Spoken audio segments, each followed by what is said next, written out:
But in my life, some things have come full circle.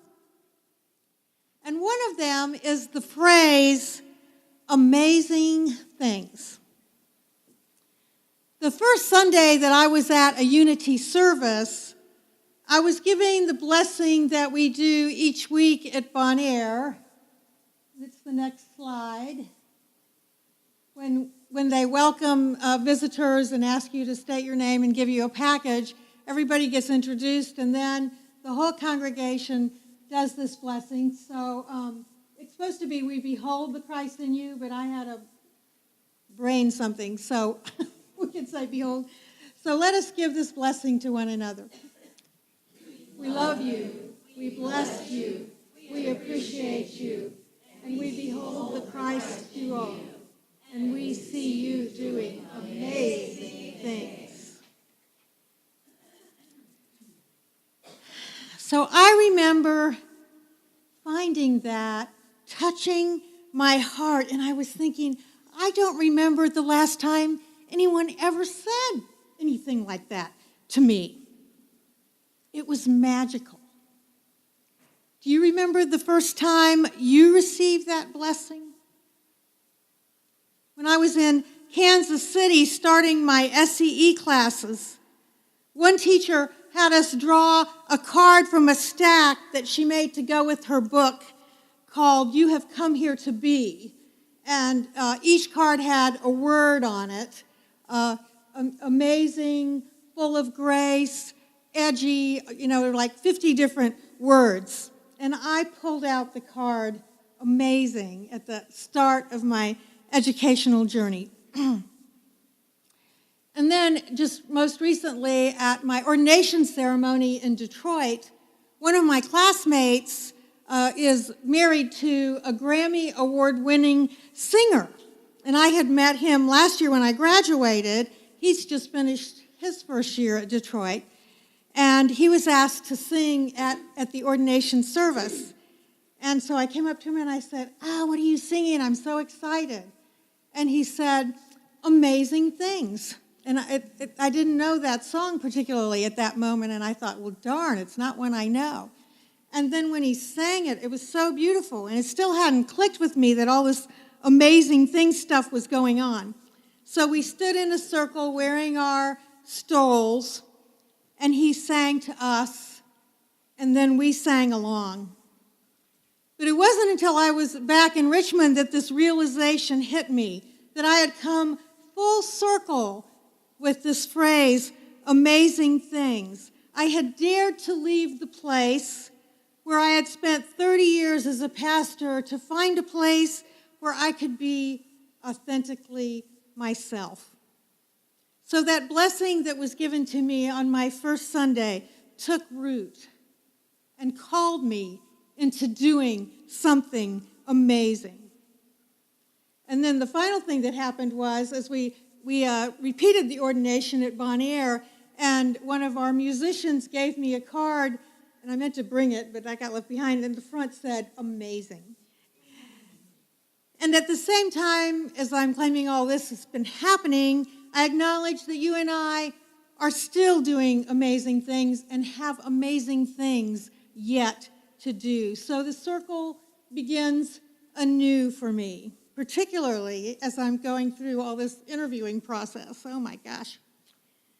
So I believe one of the ways that we move forward in amazing ourselves and others is knowing what we claim here each Sunday. God, the good, is active in our lives, both in the moments when we sense it and also when we have no idea. It's even at work. The presence and power is at work, whether we are aware of it or not. And I have 3 brief stories about this power at work. So let's go to the next slide. And these are my amazing people we're going to look at this morning. Wayne Dyer, I'm sure most of you have been exposed to him, is an example of being led by a power seemingly unknown to him, yet when he heard Spirit's voice, he followed it. So I want to share with you a story from his life that is, he claims, one of the most amazing things that ever happened to him. So we have to know a little background about his childhood. He was one of 3 children and the youngest, and his father left them when he was 3. And his mother struggled. Now, this is back in the day when it was hard for women to even have jobs and be out of the home. So his mother struggled to care for them and provide for them. And so at one point, Wayne and an older brother who had health problems were placed in foster care for many years because of this financial difficulty. So at 16, he tried to locate his dad because he had all these feelings of, why did that dad leave? Was I unlovable? All these crazy things that children think, coming from the stance of it was something I did, right? And so he didn't find his dad then, but he found another ex-wife, and she said, "You're just as well off leaving him behind. He is just plain bad." But at that point, he had come back to live with his mom, so he was getting her nurture again. And then at 18, he enlisted in the service. Then he began college after that and became what? A professor in psychology, right? Because he had all these questions going on. But this yearning to know his father still continued. And there was lots of anger at being left behind, anger at not being mentored by a male figure that was a dad in his life. So when he was in his 30s, he discovered that his dad had died and was buried in Mississippi. He was up in New England teaching at a university at this point, and the university had a thing where they needed somebody to go down to Mississippi. So he volunteered and said, I'll do it. And so in the back of his mind was, well, he could find his dad's grave and piss on it, right? Yep, that's where he was at. So through an amazing series of events, he found where his dad was buried, which was in a place for paupers and all these things. It's great to read this story, but I'm not going to go into all that. And so he went to this gravesite and just had tears running down his face. And he cried out loud, and he spent hours talking and demanding answers from a grave.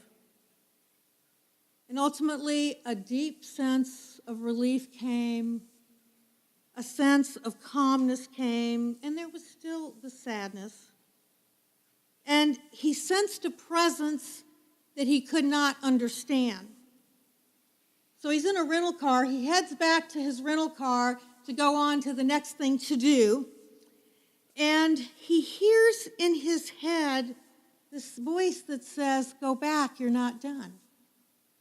Which he's not used to hearing these kind of voices in his head, but he obeys it. And he goes back to the gravesite. And again, more tears. But this time, I want you to hear the words he spoke. "I am certain the time has come to abandon this anger and hatred I have carried around so long and so painfully. I want you to know that of this moment, right now, all that is gone. I forgive you. I send you love. From this moment on, I send you love." And as he goes back to the car, he feels this brand new sense of lightness. He truly is a changed man. He calls this the most significant experience of his life. And he calls his dad now he's gone now, but his greatest teacher. In the 2 weeks following this event, he writes Your Erroneous Zones, the book that became the bestseller for over a year. He returns home, changes his eating patterns, begins to exercise. It's a transformation, physically, mentally, emotionally, all over the place. He is transformed. So this presence and power spoke to him, and he listened. And I imagine he would not have become the powerhouse that he was had he not moved through releasing that anger and moving into his heart. It was an amazing thing to be transformed from the grips of anger into someone who was standing in a place of love. It is these words that he was able to employ in his life and then his counseling and his book. I'll have it up on the screen.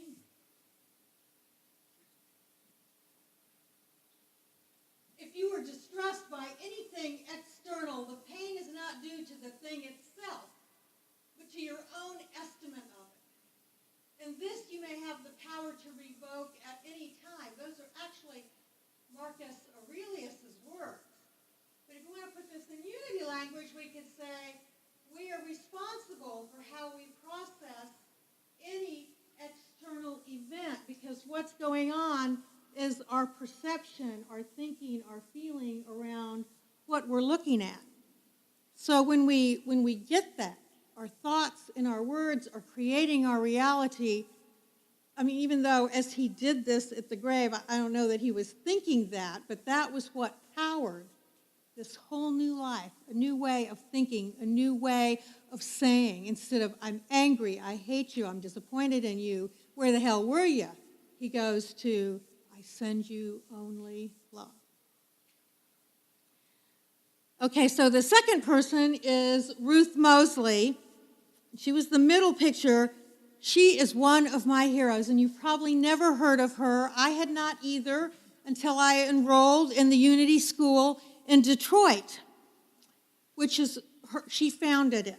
I met her at my first L&O, which is something you go to 2 times a year, and the professors question you and support you and encourage you.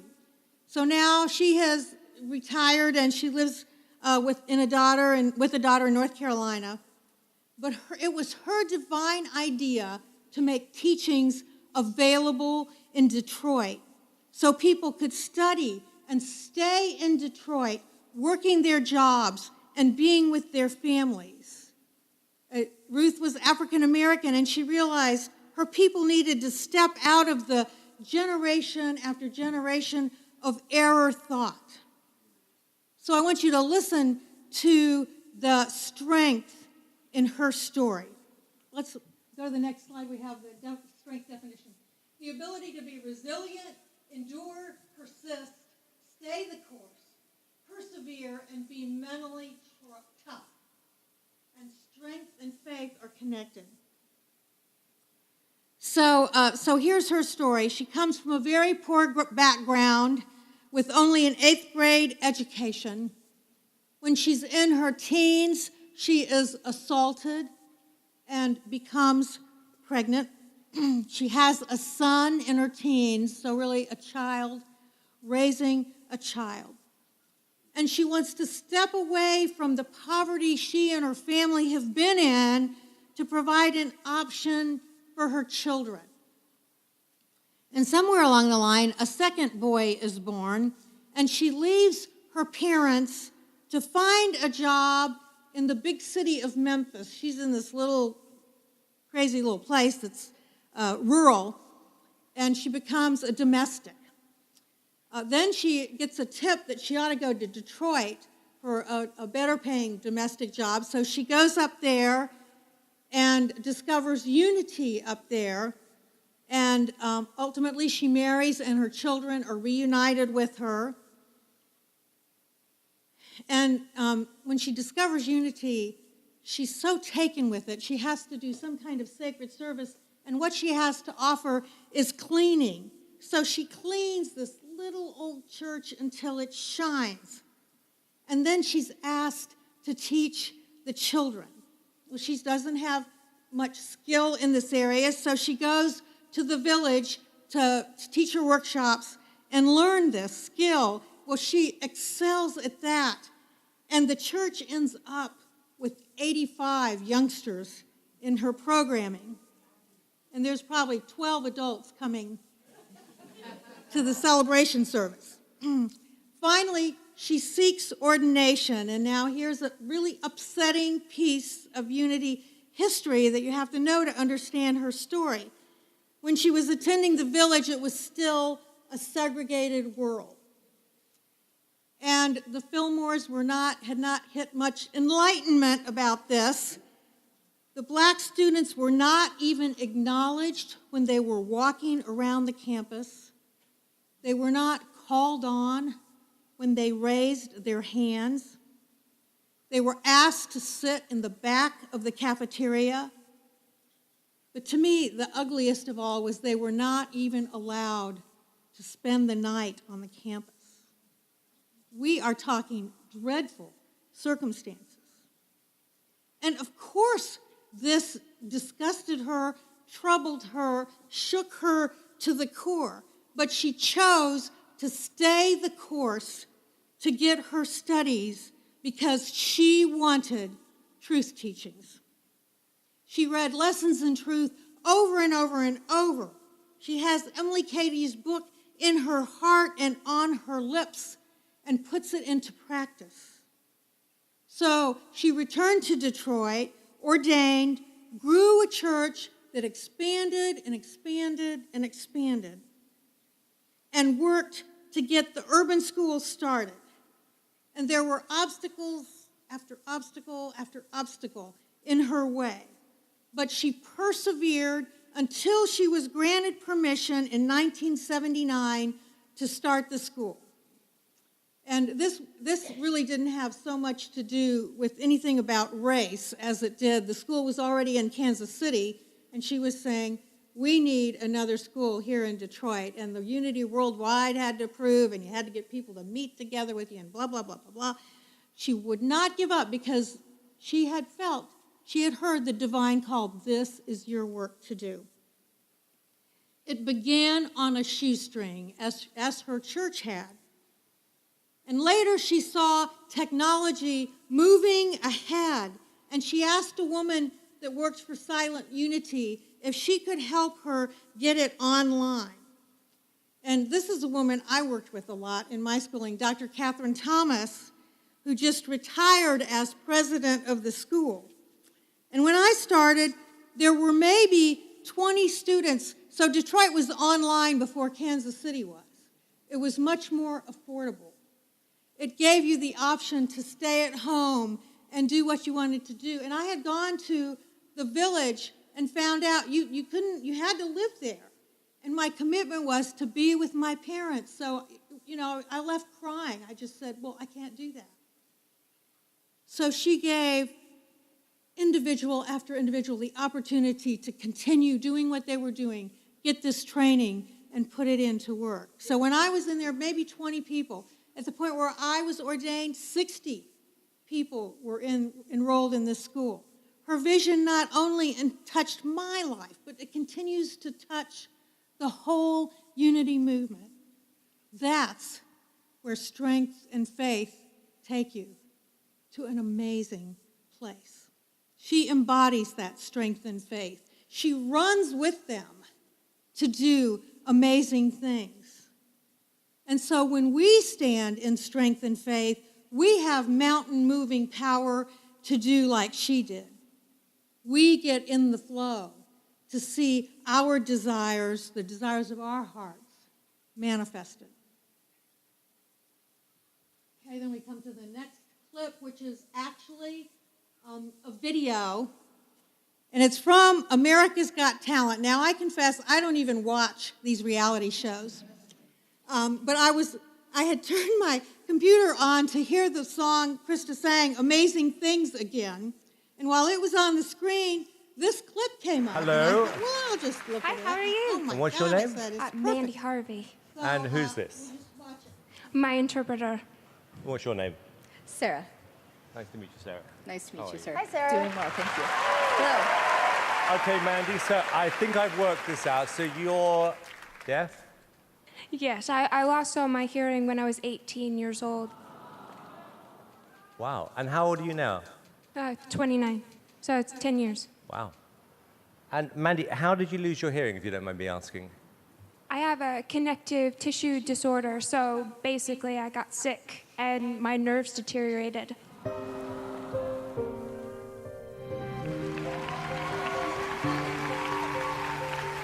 So, you were singing before you lost your hearing?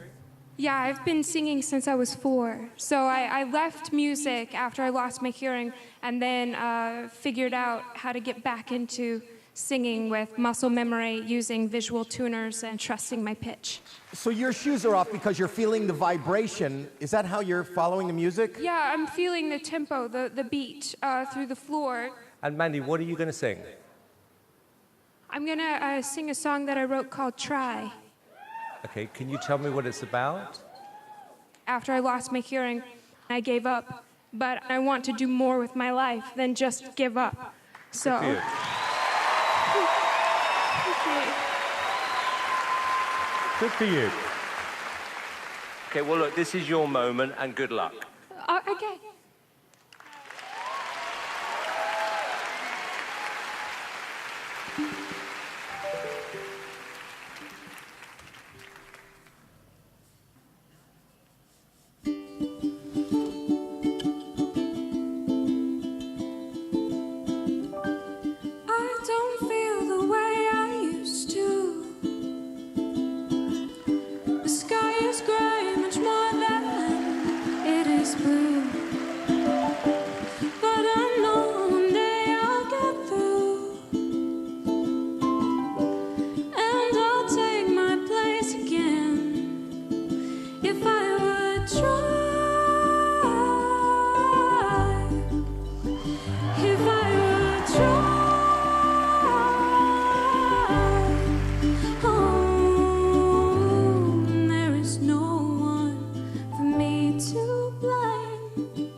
Mandy, I don't think you're going to need a translator for this.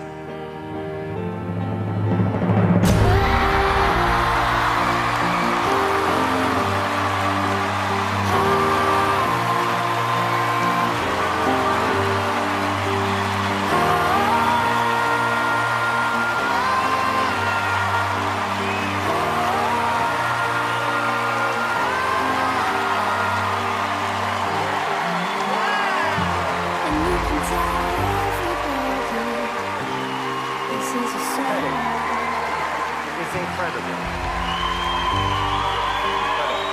I mean, I've done this a long time. That was one of the most amazing things I've ever seen and heard. Come here. You. That was amazing. Amazing. Congratulations, guys.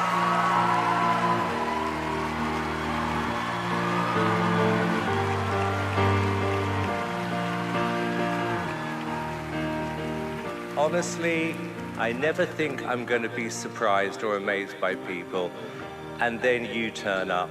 And with, I mean, just the fact that you are you, but it was your voice, your tone, the song was beautiful. Congratulations, you were straight through to the live shows.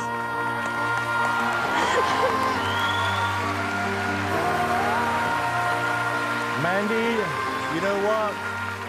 we found each other. Yes. And you can tell everybody this is a song. Powerful move. Oh my gosh. So that clip touches me both in her struggle and her victory to move forward, and in the judge's willingness to recognize and go wild over who she is and what she has done and become. She paid attention to the higher consciousness and ended up way beyond anywhere she imagined. She had lost the significant sense and had to get her way back to believing that life could be good again. And we all have losses throughout our lives.